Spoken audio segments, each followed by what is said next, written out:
And I just kept thinking about them. God, it's helping him. It's amazing, to see how far this horse has come. It's not easy, it's hard. We would rather starve than let our horses starve. We want the horses. We want to help them. We want to be able to make a difference in their lives.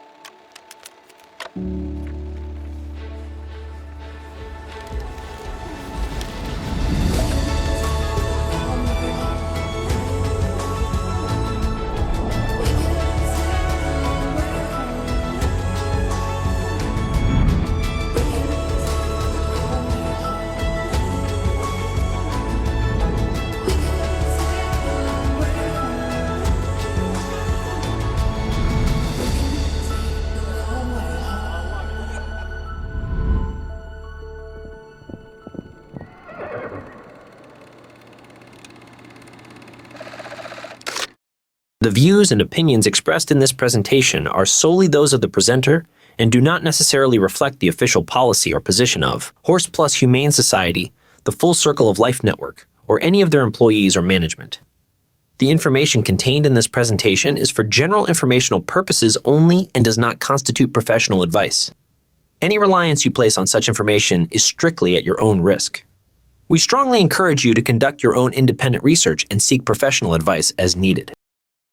So following up from Carrie's, every time I listen to Carrie talk about her journey, it just really blows me away.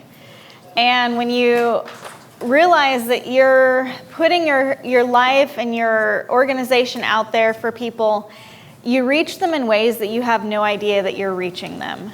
And we've read through some of our comments of people that are just watching like Horse Rescue Heroes and are like, I was going to end my life, but I started watching this, and I'm going to start a horse rescue, and this saved me. Like, you never know what your path in life is doing to affect other people in a positive way. And every time I hear your story about being part of this, I'm just like, I don't know. It's very humbling. And every time I hear Carrie talk, I wonder, why do I get up there just like Carrie do the talk? Yeah, I wonder that too. I'm like, Carrie is so good at this. I should just be like, here, do it all. If we could have that door closed, I can hear the kitchen staff. And I think that this network that has developed over the last 5 years of these organizations coming together, and I hear time and time again, like, my organization would be closed right now if it wasn't for your mentorship. And it really comes down to, if people are willing to work together, much can be accomplished. And so much in the rescue world and everything, it's your own little bubble and everyone else is doing it wrong. And that is a philosophy that has to be done away with, because we are all doing what we can to the best of our ability. And if we can adapt a philosophy that we're all working under, and we're all kind of speaking one language in the horse rescue world, together we can do amazing and great things. So these are the topics that we're going to be covering in this presentation, and this is kind of just a rundown of the philosophy. And in your schedules, you'll see we're going to talk about lots of other things, but this is basically just the philosophy of the Full Circle Life Horse Shelter Network. And we chose the name Full Circle Life because it's the whole circle of life for horses. A lot of organizations just focus on the most adoptable stage, or just these other horses, and everyone else is just swapped off to the slaughter pipeline. It's like, that's not how horse rescue really should be done. And I used to go into auctions and I would get the most adoptable horses, and kind of like Carrie was talking about, you get these ones that you're like, we can find a home for this horse. And half the time those horses came back and they were drugged, they were lame, and all these other horses that I could have gotten just went on to slaughter.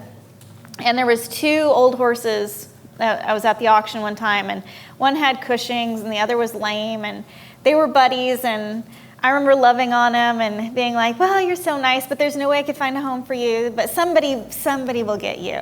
And they went through the ring, and they went pretty cheap, and I was like, I hope somebody got them. And at the end of the auction, I watched them load on the slaughter truck. And I was like, they needed help just as much as any of these other horses. And if that help meant that I worked with a veterinarian to determine their quality of life, then that's what needed to happen for them. But just because they weren't adoptable, turning a blind eye to them at that moment, it switched it for me. And I'm like, we have to do this differently. And we actually started holding free euthanasia clinics to prevent those old horses from ending up at the auction and just disappearing, and enabling their owners to be able to make the right decision easier. So it's just been a journey over 21 years of us rescuing, and it's been a wild ride. So yes, this is that map, the second time I'm showing it, and you're staring at your phone, that's why you don't see it, Carrie. So this network that we're building is really huge. And the biggest thing why horses, well, a lot of people don't even like working with rescues, is if they call them, they know they're going to say they're full and they're not going to be helpful for them. And if this network keeps building across the United States and into Canada and Mexico and like all over the place, we can actually start sending people to organizations that can actually help them. And that is a goal with the Full Circle Life Horse Shelter Network, is if I refer somebody to your organization, that you don't just say, no, sorry, we're full, and give them no options. We want to show you how to do the options. And Carrie is like staring at the map intently. We'll talk about it later. I would like to say, if anybody wants to move to Montana yes. and open a great horse rescue, there seems to be. Pay my expenses, because I'm gone. I have $5.37. Yes. More than that, I'm not sure. Yes. So this is the network, and obviously, like, there is a gap up there, but anywhere you can drive for a day and get to a Full Circle Life Horse Shelter. So. And it's really amazing, and that we're there and we can help. And I think another thing that's really impactful with this network is this isn't someone just filling out a form and joining online. Like, this is where we're coming together, we're actually talking to you, we're actually sharing the philosophy, we're actually basically vetting everyone that, yes, we can all work together. And then, like, last year we decided that we're going to do retreats this year, and that's where all these organizations will be coming together. And I can't wait for the breakout sessions when we're able to get in a group of people, a room with a group of people all like-minded, and be able to discuss some really deep topics in the horse rescue world, and know that we're within this network and we're all in the same mindset. So. You want me to read this? All right. A Full Circle of Life horse shelter will never turn a horse away. When a horse is brought to a Full Circle of Life horse shelter, the organization never says no to that animal, no matter what stage of life they are in. From their beginning to their end, horses find safety, love, compassion, and peace at Full Circle of Life horse shelters. The goal of every Full Circle of Life horse shelter is to provide options for horse owners who are unable or unwilling to continue owning their horse. Having that option saves these horses from shipping to slaughter or suffering from pasture neglect. Full Circle of Life horse shelters are not horse sanctuaries. A sanctuary is typically full and unable to bring in new surrenders on a regular basis. Now, we do have sanctuaries within the network, and we also have long-term sanctuaried horses at our facility. But overall, if you just rescue horses and you fill up, you will flatline because you've reached as many people as you can with those horses. So the tools that we want to show you is how to make this seem less scary, because this has probably seemed pretty scary, accepting any horse that comes to you. Like, how on earth are we going to make that happen? And it's quite easy, actually, because you're not just assuming all the responsibility for your organization. You didn't create this problem as the organization. The owners do have some responsibility in this, and we're shifting a lot of the responsibility over to the owner, but we're still saying yes. Definitions. A rescue saves someone from a dangerous or distressing situation. That's from the dictionary. Wikipedia says an animal rescue group or animal rescue organization is a group dedicated to pet adoption. These groups take unwanted, abandoned, abused, or stray pets and attempt to find suitable homes for them. An animal shelter is an establishment maintained by local government or supported by charitable contributions that provides a temporary home for dogs, cats, and other animals that are offered for adoption and puts to sleep homeless animals that have been deemed unsuitable for adoption. That's from the dictionary. And the Wikipedia says an animal shelter or pound is a place where stray, lost, abandoned, or surrendered animals, mostly dogs and cats, are housed. The word pound has its origin in animal pounds of agricultural communities where stray livestock would be penned or impounded until they were claimed by their owners.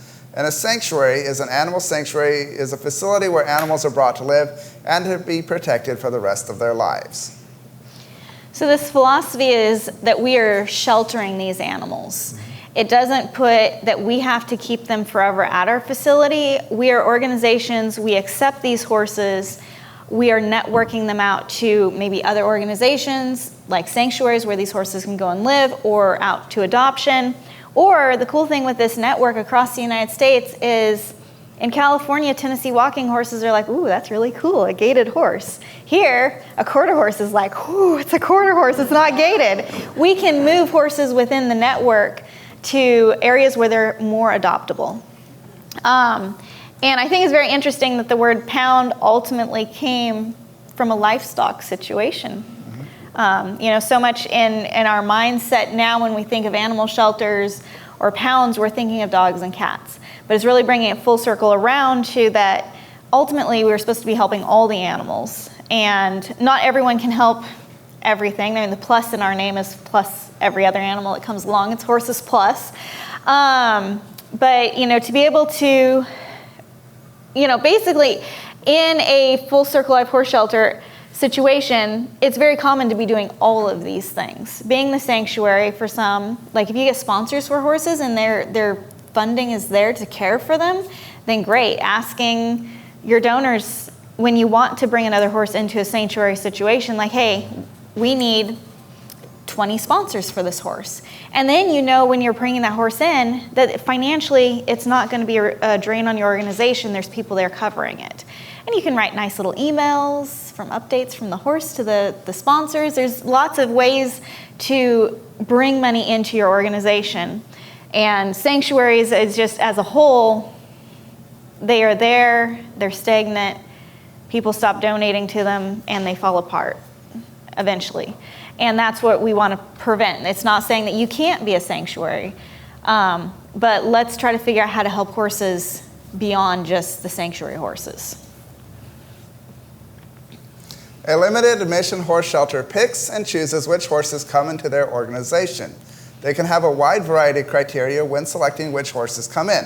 Some criteria are physical criteria, age, gender, such as no stallions or breed, only trained to ride with no wild horses coming in, and adoptability with no lameness, gentle, kid safe, young, and color. But Full Circle of Life horse shelters say yes to every horse that comes to them. They do not discriminate based upon any criteria or conditions. By necessity, the Full Circle shelter must have a facility that can handle wild, untouched, dangerous 5-year-old off-the-range breeding stallions or a 35-year-old camp horse with only 2 good legs.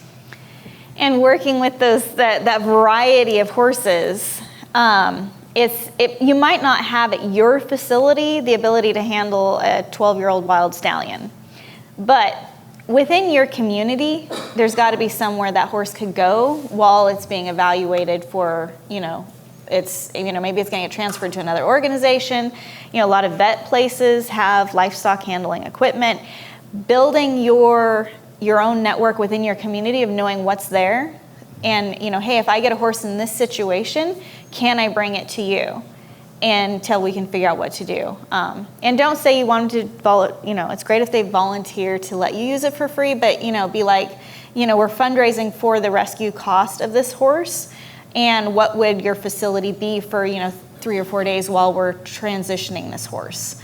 So and then most likely they'll come out and be like, I'll be happy to let you use it, but the fact that you came to them and understood that they have something of value and that you want to return something of value, it will create better respect for your organization. Intaking the horses, or in other words, where do horses come from? Horses come to a Full Circle of Life horse shelter from a vast variety of situations and backgrounds. They can be purchased from auctions, feedlot, at-risk, owner buyout. They can be owner surrenders, seizures through law enforcement, etc., or abandoned. So which of the above require Full Circle of Horse Shelter to say yes to, and why? When the horse comes from can affect how it is treated at your shelter. Protocol for auction rescue should be different than protocol for surrender of loved horses, as far as quarantine, etc. Law enforcement may require a holding time. Yeah, and Carrie is going to get into the law enforcement side, so I'm not going to go into that, but definitely pay attention to what Carrie says when she's talking about law enforcement. A Full Circle of Life horse shelter could easily become overwhelmed with horses, run out of money, and be forced to shut down, leaving not only the horses and their care at risk, but all the horses in the future they could rescue if they were managed properly. Strategies for sheltering policies to avoid being overrun with horses. 1, charge a surrender fee that works for your area. Work with your veterinarians for protocols on end-of-life services and stick to those protocols. Responsibly rescue outside of owner surrender and law enforcement seizures as you can. In other words, don't rescue 50 horses at auction if you only have room for 10. 4, ask people to wait to surrender their horse if it is appropriate. And 5, the equine adoptability point system can help regulate the number of adoptable horses you have at your facility. So who's charging a surrender fee at your organization currently? We have 3 organizations? Okay. One thing that we want to encourage you to do, and we'll be going to this in further detail in future presentations, but there's nothing wrong with charging a surrender fee. And with that, there's nothing wrong with bringing in hardship cases without a surrender fee. You've got to present both options to people.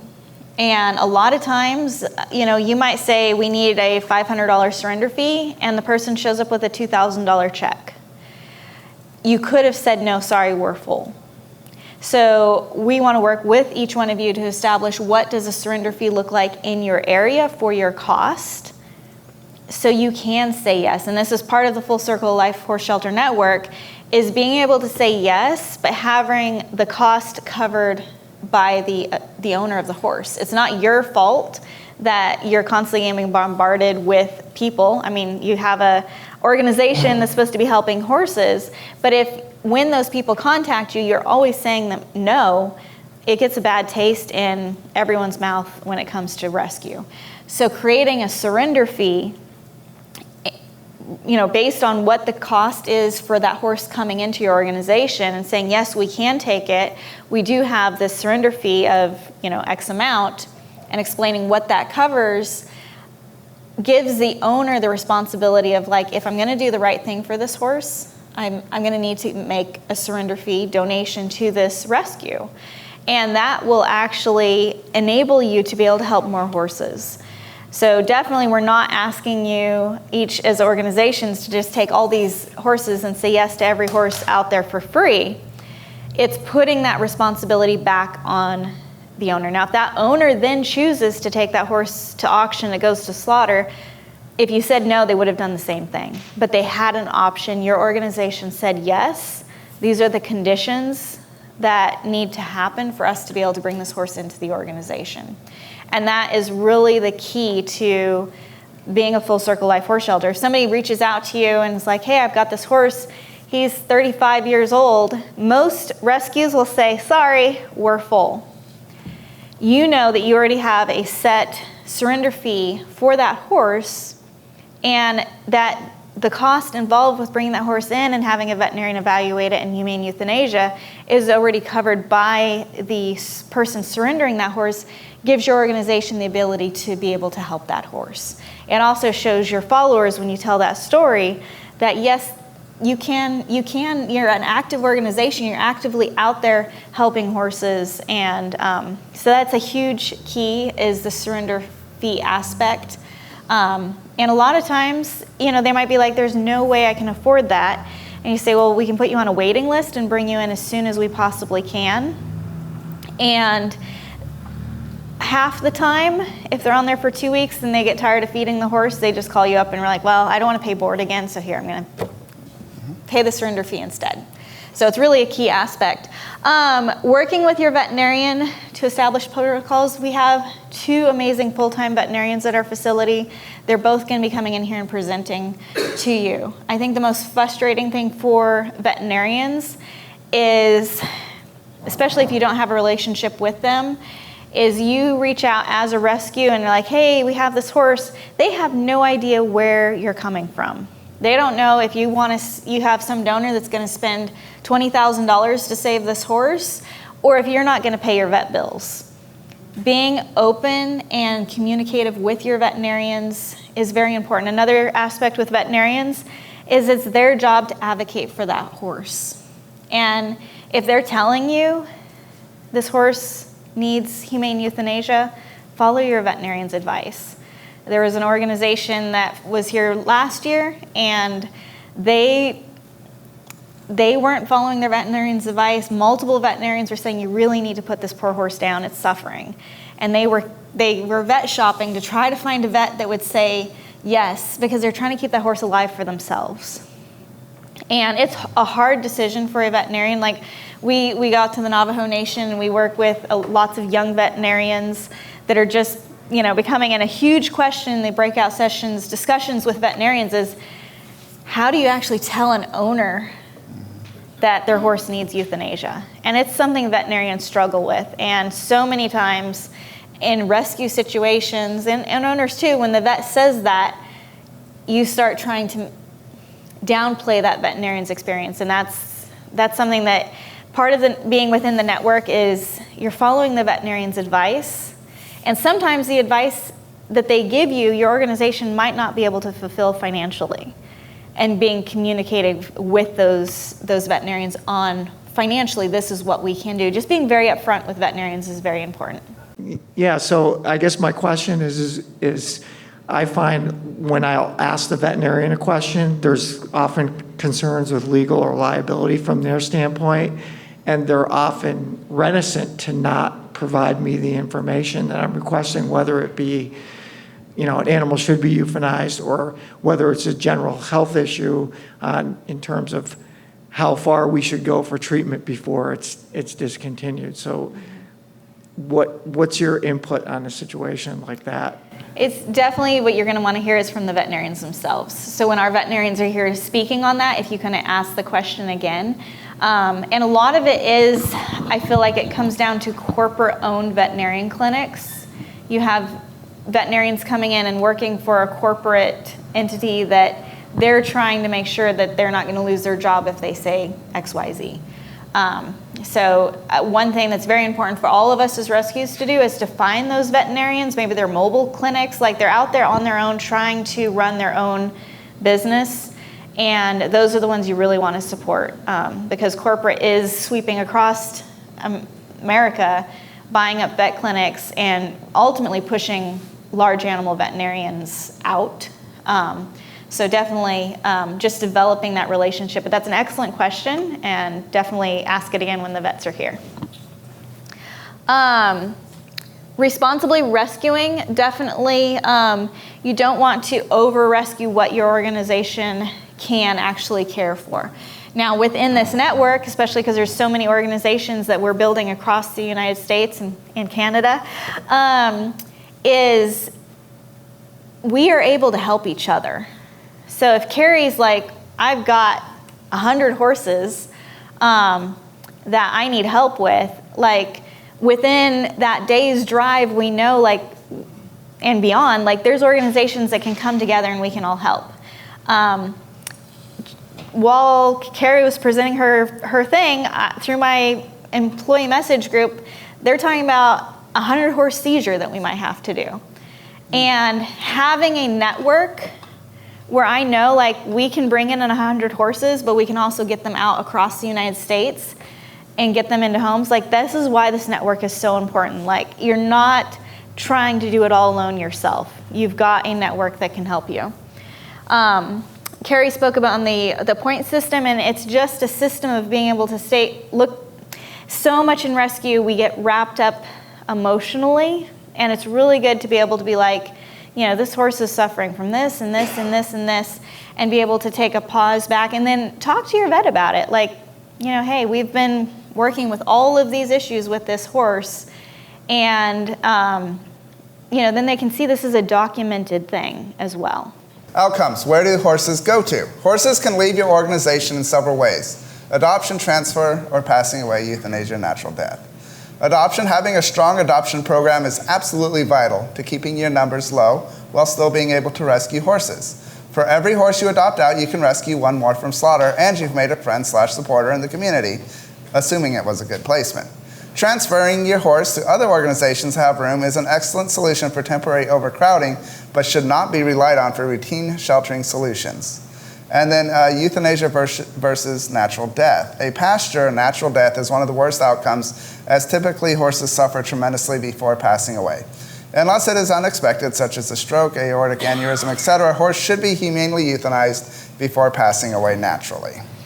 So, I don't know, how many of you all seen natural horse death? Or like you've gone, I know Carrie had, like, there has been horses that they were happily eating the field and you find them and there is no struggle mark or anything, and you know, like, that horse really didn't suffer. It was just there and it was gone. But there are organizations out there that believe that a horse should only have a natural death. And that is very, very scary because it goes against veterinarians, number one.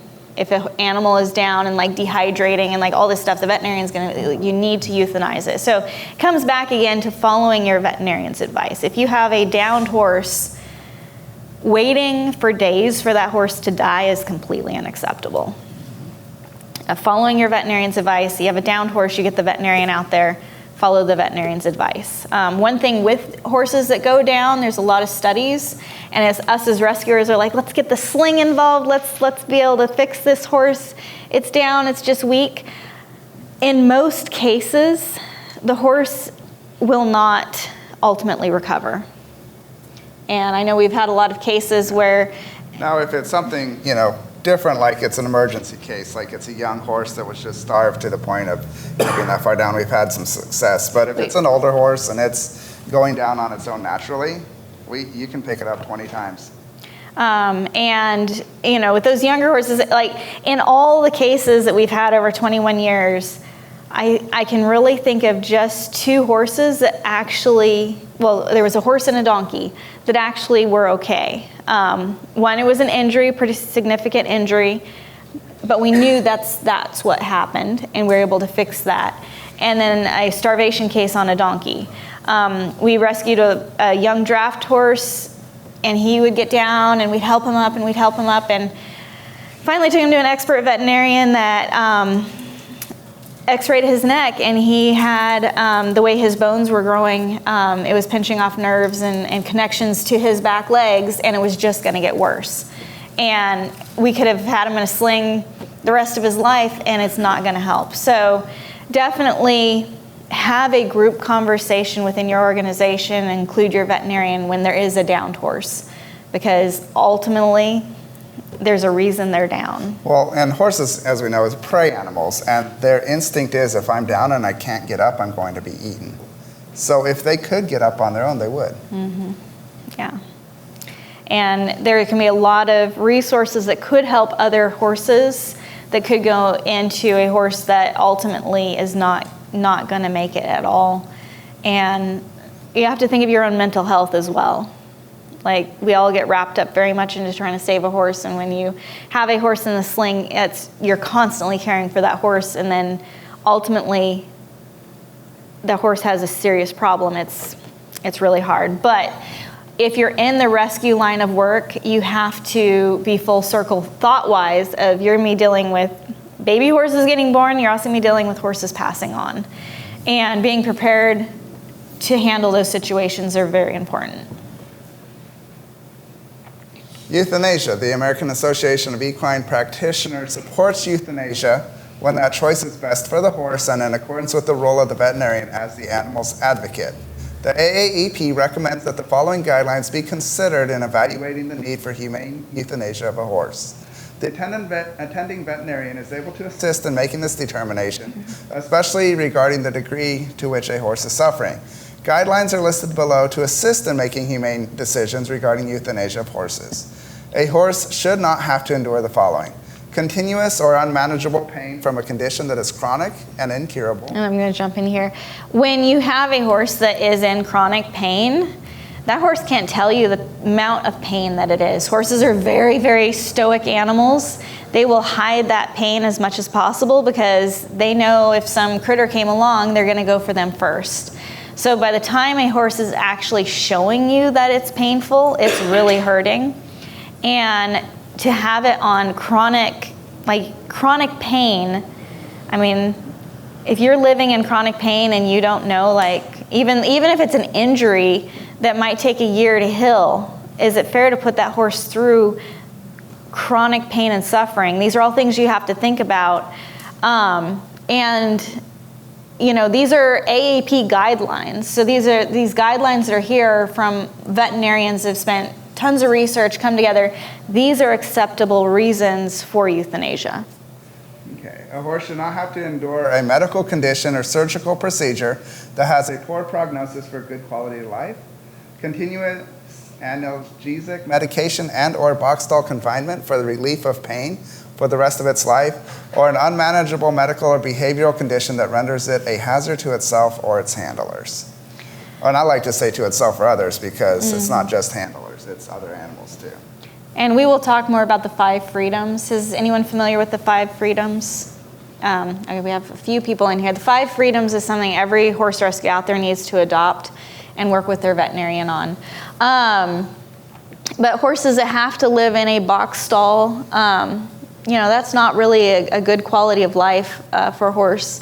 And, you know, constant medication, who's likely going to adopt that horse from you? If you have a horse and you've got all this medication, and medication's expensive, and an adopter comes and like, well, I've got this horse, but it needs this and this and this and this, so it's not in chronic pain, they're not going to adopt that horse. And when we have people reach out to our own organization and they're like, I have this horse and he's on this and this and this medication, and I really can't afford to keep him anymore, and I'm really hoping that you can take him.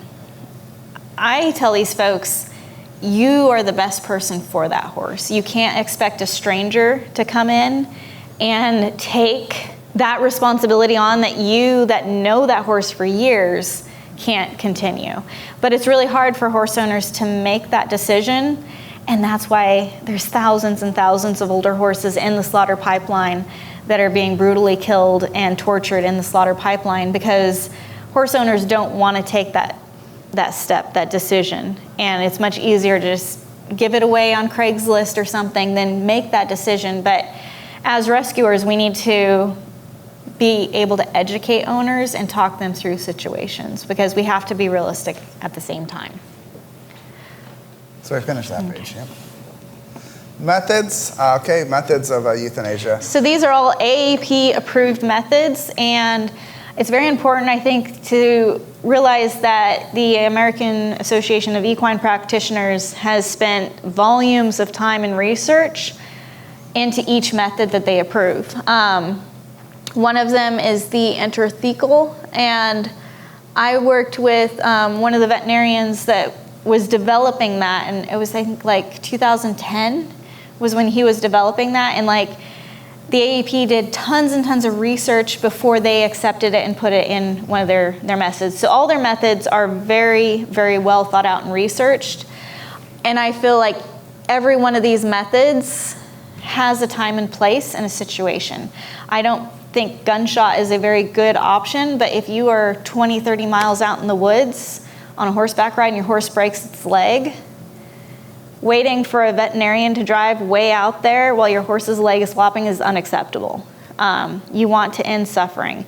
If we were in a vehicle accident with a horse trailer and the horse has a broken leg in that trailer, and you know, moving it at all is going to cause more pain and suffering to that horse, a captive bolt gun, penetrating captive bolt gun, is going to be the most humane, safest option for everyone around there if a veterinarian's not there.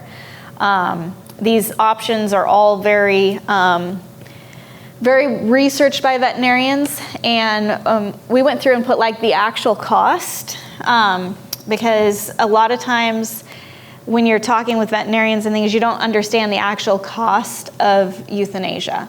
Now, Horse Plus is certified, have euthanasia technicians. we're able to purchase the euthanasia solution, and we're looking at maybe $22 a horse is the actual cost of drugs. And some veterinarians, will charge $500, $600. It really just depends. But the actual cost is relatively affordable for people, and that is something very much to think about as your organization long term. You have the ability to become an agency that has these drugs on site and can provide these services at a very reduced cost. Disposal is a big problem across the United States, so that is something that we have done one-day open-door shelters across the United States that offered euthanasia, and we know just about almost all the tricks of figuring out how to be compliant in all the different states. And you can go to the AEP's website and look at all of them.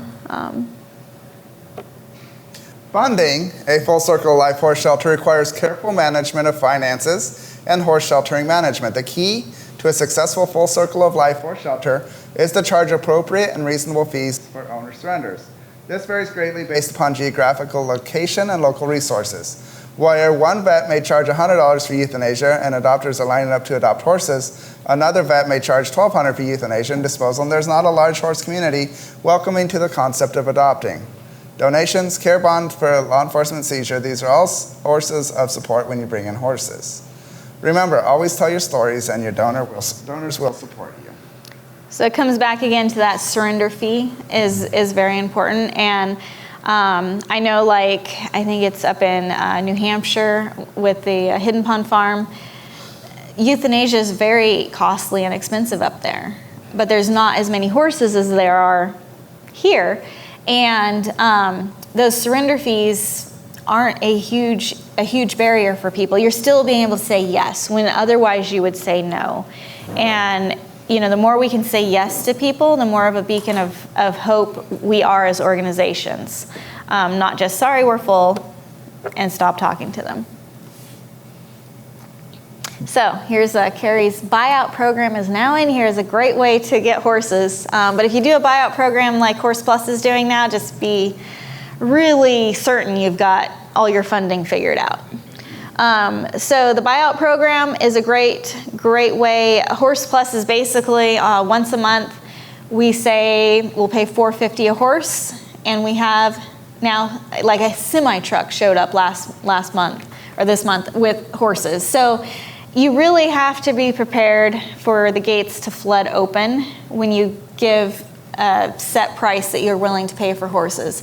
It can be a great fundraiser because a lot of people want to get those horses before they get to auction. You can get a lot of support from your followers, but you're going to really have to be paying attention to your capacity, because you could have 50 people wanting to bring you horses.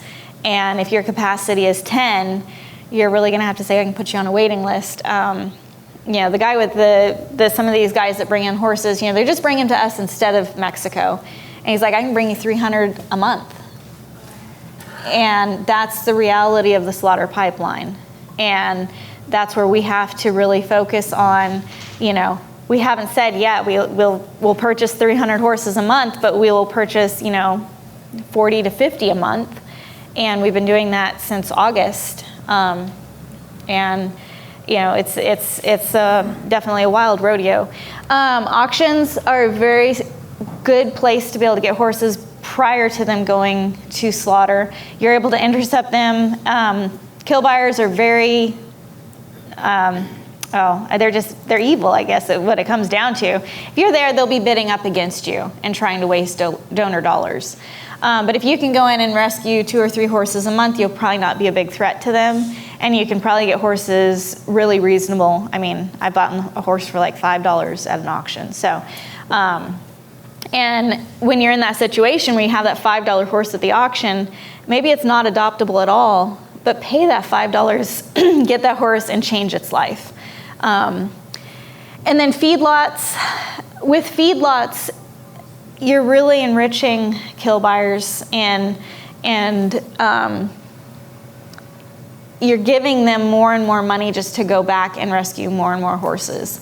And I think it was 2006 when we started rescuing horses from feedlots. How did you come about the $450 a horse? Basically, the question was, how did we come up with $450 a horse? It's basically what the kill buyers would be, instead of shipping them to Mexico, we're having no problem horses being brought in at $450. So you kind of have to establish your price point for your area. It's basically the median of slaughter price. Yeah. Mm-hmm. Yeah. So with feedlots, when we were rescuing, we started rescuing from feedlots before they had all the Facebook pages and all these things, and it started with if we have this mare, she had a baby, and we shipped off the mare, and the baby's, we're just going to kill the baby, basically, or put it in the back pen. And we're like, no, we'll take it. And so that's how it started, and there was well, there's these pregnant horses, can you take them? And in a year, there was 235 horses that we pulled out of there, and the feedlot's hey, let's start raising the prices.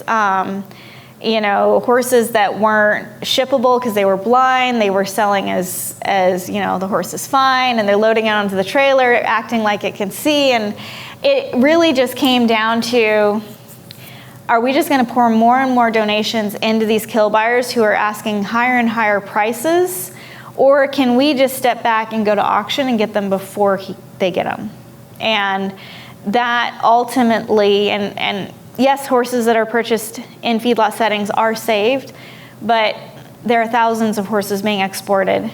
And if we can save them before they inflate the prices on us rescuers, we're going to be doing better. But we'll speak more on that. And I'll be happy to talk with anyone as you get questions. You're hey, I really wanted to pick our brains on it. Yeah, because we have 3 ask minutes. us. Yeah, I know. We got one more slide. So questions, and I think the main thing with the philosophy is, like Carrie said, we're not trying to change your organization in any means.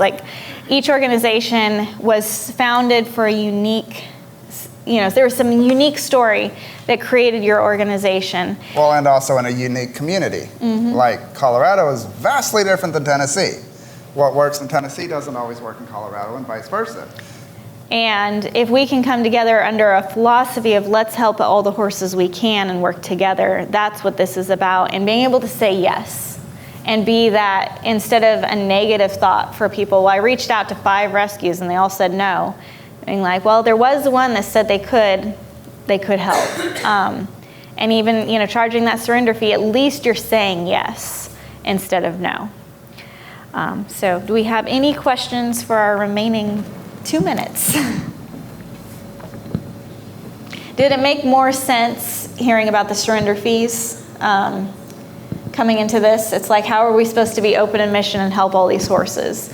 The surrender fee really is the key component to this. Yes, Carrie?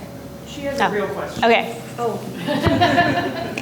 I'm just wondering if you can elaborate on the thought process behind how you determined the dollar value for your surrender fee so that we can go home ourselves and say, okay, this is what we need to think of, this is what we need to think of, so that we can each arrive at what our own surrender fee would be suitable for our organization.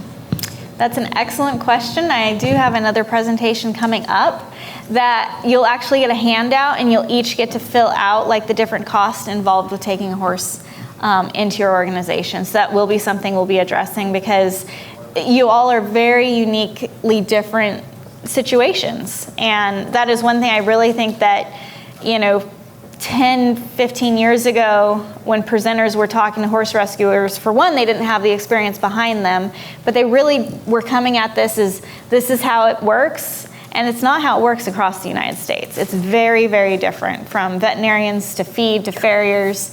It's very different. So I will, the next presentation is going to be talking about the IRS and nonprofits. And it's something, especially with newer organizations, it was priorly just a gap that we weren't really addressing. And I'm definitely not the one to be presenting on this. So we have 2 experts back there that are going to be sharing their knowledge with you, because part of running an organization, basically from this close of this meeting on is really going to dive into the mentoring aspect and learning how to operate your organization from the best you can. But you now know the philosophy and the thoughts behind it. So. And also, talking about the IRS people back here, we have 2 experts with the Internal Revenue Service at this table who are welcoming of questions between meetings during lunch break. Just go ask them whatever questions you have, and if they can't answer it, it's unanswerable. Yes, they are definitely going to be a wealth of resources for you, and they're going to be here through this entire event. So there's always those questions when you're running a nonprofit. Like, none of us studied nonprofit tax stuff. Maybe somebody did, but most horse people don't study it. We're like, we're going to rescue horses, we're going to do a nonprofit, and then you're like, now what? What's this? So that's why we have these experts back here. So thank you so much, and I look forward to getting to know you all. Yep. And don't run off too far, because the next one is at 11 o'clock. Yes, so. It is.